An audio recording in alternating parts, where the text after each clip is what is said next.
The galactic concordance had many names for the horrors scattered across the spiral arms: dread spheres, nightmare biomes, hell-class wildernesses, but none carried the same weight as a Class 15 Deathworld. Planets ranked that high were not expected to be visited, surveyed, or even approached. They were meant to be marked on star charts with thick red borders and a single note: do not enter, not even with probes. So when humanity, the galaxy's newest and strangest species, volunteered to survey one, the universe watched with the collective equivalent of raised eyebrows. The Concordant Council summoned its representatives, and the meeting chamber buzzed with uneasy disbelief. Species with biologies ranging from gelatinous to crystalline murmured among themselves as Ambassador Tharn of the Quark chittered nervously. "We appreciate humanity's enthusiasm," Tharn began delicately, "but our records clearly warn that Agath 7 is catastrophically lethal. Automated probes barely survive entry. The storms alone." "Storms are fine," Captain Mira Holt said with a shrug. "Humanity grew up in one disaster after another. And the megafauna. Large animals don't bother us," she said, smiling. "We usually just negotiate, outrun, or outpunch them." Tharn's eye stalks wilted in horror. Outpunch? Mira only grinned wider. The council turned to their human liaison, Admiral Jace Renner, whose calm expression hid the excitement bubbling behind his eyes. "Humans," he said dryly, "have asked for the opportunity to better understand galactic hazard classifications. You want proof we belong here? Let us do the survey." He didn't mention the real reason. Humanity had grown bored. After joining the Concordance, they found themselves coddled, restricted, and constantly warned not to leave designated safe zones. Humans respected rules most of the time, but this felt like being told to stand behind a child-proofed barrier. So, if the galaxy wouldn't let them explore, they'd choose the most forbidden world possible. Agath 7. The death world the galaxy avoided even in nightmares. Beginning, the world that hated life. The human ship Trident dropped out of warp near the swirling, storm-flashed orb of Agath 7. Electric arcs danced across its atmosphere like the planet itself was snarling. The crew assembled in the observation deck: Holt, xenobiologist Dr. Yara Kaito, engineer Mason Briggs, and survival specialist Tomas Calder. Tomas looked like a man carved from old Terran mountain stone, broad, quiet, and with a perpetual "I dare you" expression. He had trained on Earth's worst terrains and seen more than one alien death world already. "So," Mason said, whistling, "that's Class 15. Looks like Jupiter had a baby with a hurricane." Yara squinted at the readings. "Atmosphere is strangely stable beneath the storms. Oxygen-rich. High biodiversity." And she frowned. "Something else. EM signatures. Unusual ones." "Life?" Mira asked. "Possibly intelligent," Yara said. "But not technological. More like a planetary network. This place is alive in a way we haven't seen." Tomas grinned. "Cool."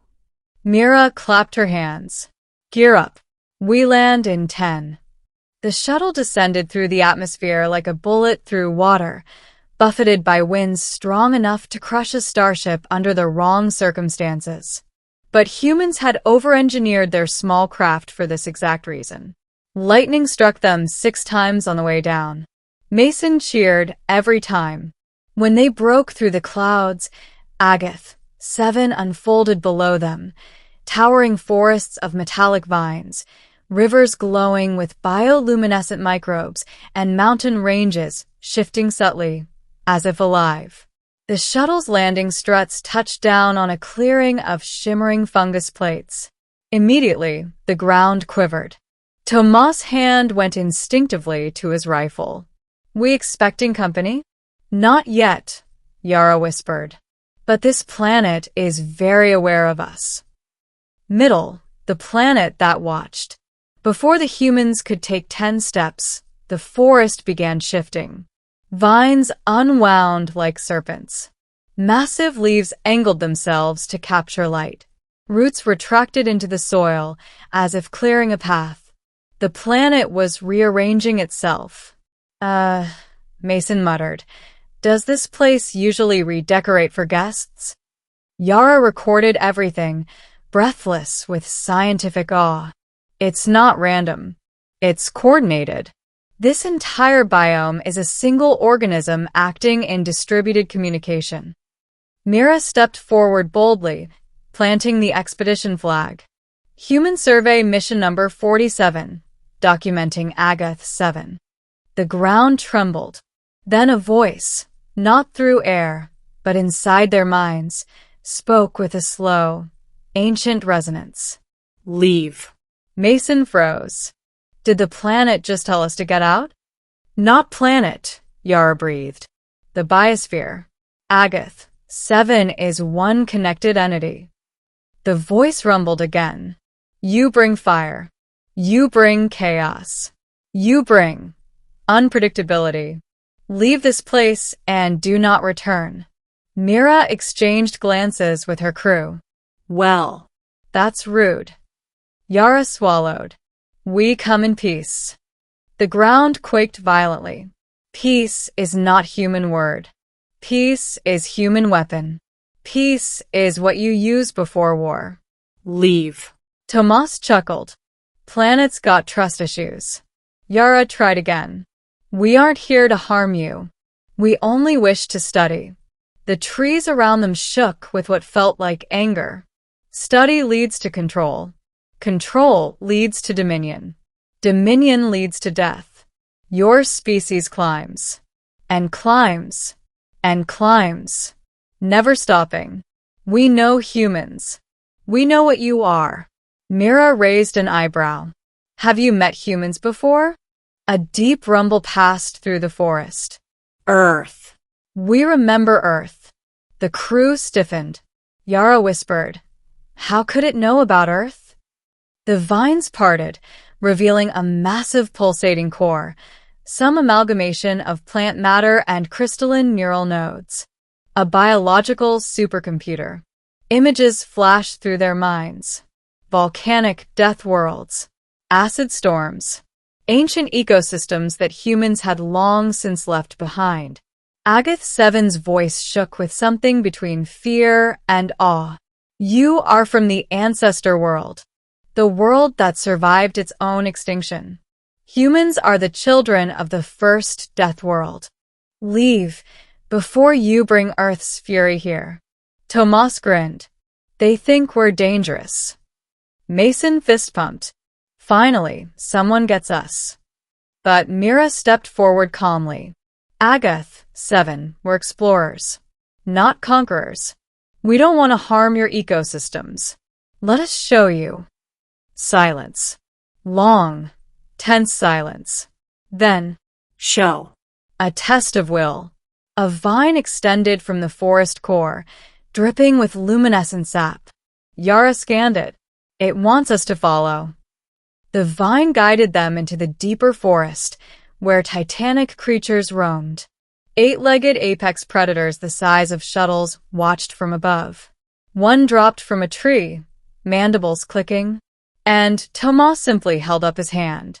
The creature froze, sensing challenge, then backed away slowly. Agath 7 asked, incredulous, how did you stop the Sky Hunter? Tomas shrugged. Animals respect confidence. You did not fear it. Wasn't big enough. The planet rumbled, confused. Next, a flood of acidic water surged toward them as the river system rechanneled intentionally. Mason leaped into action, slapping down a portable foam dam faster than most species could blink. The acid hissed harmlessly against the human barrier. Agath 7's voice quivered. This acid eats metal. Stone. Flesh. Human tech's built different, Mason said proudly. Then came the storms. Cyclone winds erupted without warning, tearing up trees and hurling debris until Mira activated a compact human force shield generator. The storm, a phenomenon that usually destroyed mountains, broke harmlessly around them. The ground vibrated with the equivalent of shock. You defy weather. You defy predators. You defy the world. You are the first to ever survive all three. Yara gently approached one of the planet's sensory nodes. You see? We don't destroy. We adapt. A long silence followed. Why? The planet asked. Why face such dangers? What are you seeking? Humanity's answer came not from the captain, nor the scientist, nor the engineer, but from Tomas, the quietest among them. We don't climb to dominate, he said. We climb because the universe is big and beautiful and terrifying, and because we were forged on a world that tried to kill us every day. We learn to love the struggle. He looked at the glowing trees around them. We don't run from dangerous things. We learn from them. The biosphere pulsed. You seek growth? Always, Mira said. And you will not try to control me? Yara shook her head. Knowledge isn't control. Knowledge is understanding. A tremor traveled through the ground, an emotional ripple. Then I will show you something no species has ever seen. The forest parted, revealing an ancient cavern emitting soft emerald light. Inside was a network of crystalline structures like enormous neurons, pulsing in slow conversation. Yara gasped. Agath, 7, you're a planetary scale mind. A consciousness evolved from an entire ecosystem working together. Correct. But I am also slow, cautious, long-lived. Change is dangerous for me. Humans are. Change made flesh. The cavern brightened. But I see now that change is not always death. Sometimes it is possibility. Mira bowed her head respectfully. Thank you for trusting us. I will allow your study, but there is one request. Mira nodded. Anything. The planet's voice softened, almost pleading. Teach me how humans survive a death world without being afraid. The crew exchanged bewildered looks. The planet wasn't hostile.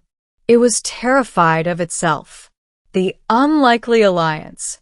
Over the next days, the crew taught Agath 7's neural networks about resilience, adaptation, emotional regulation, and risk assessment, converted into biochemical analogs the biosphere could interpret.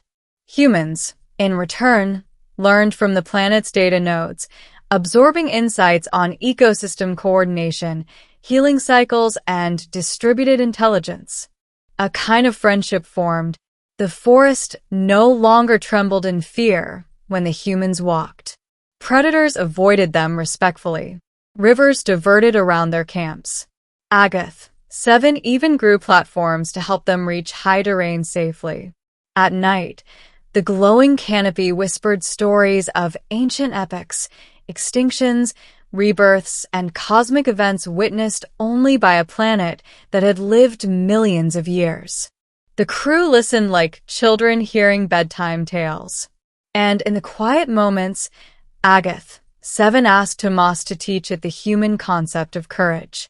It isn't about not fearing, Tomas explained, sitting beneath a radiant tree. Courage is acting despite fear. The planet pulsed softly.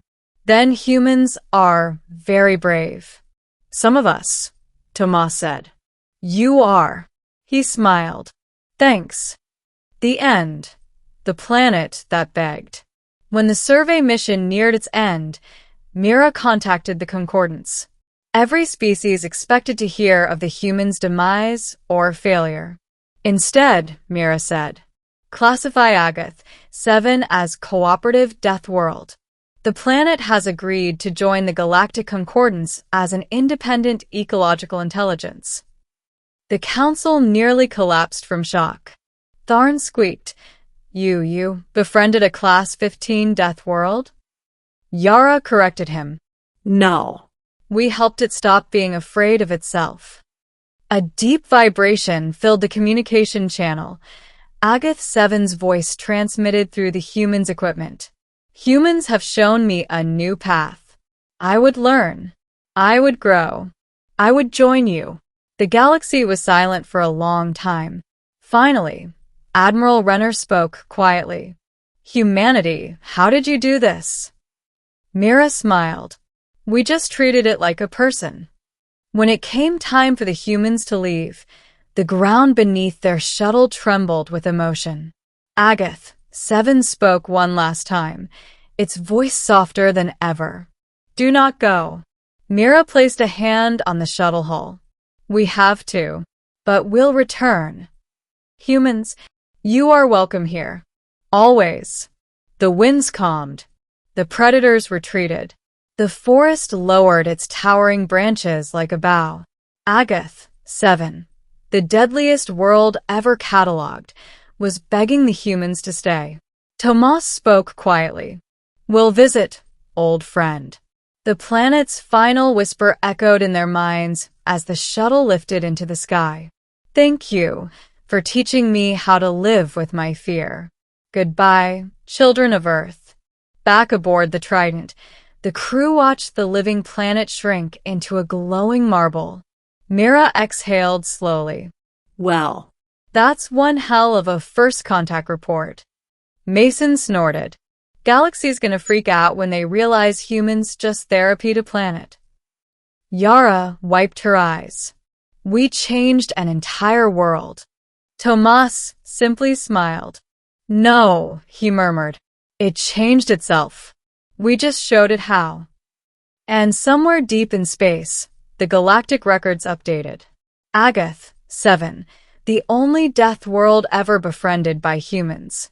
And under it a note added hastily by a very flustered Quark archivist. Warning, humans may not recognize the concept of impossible.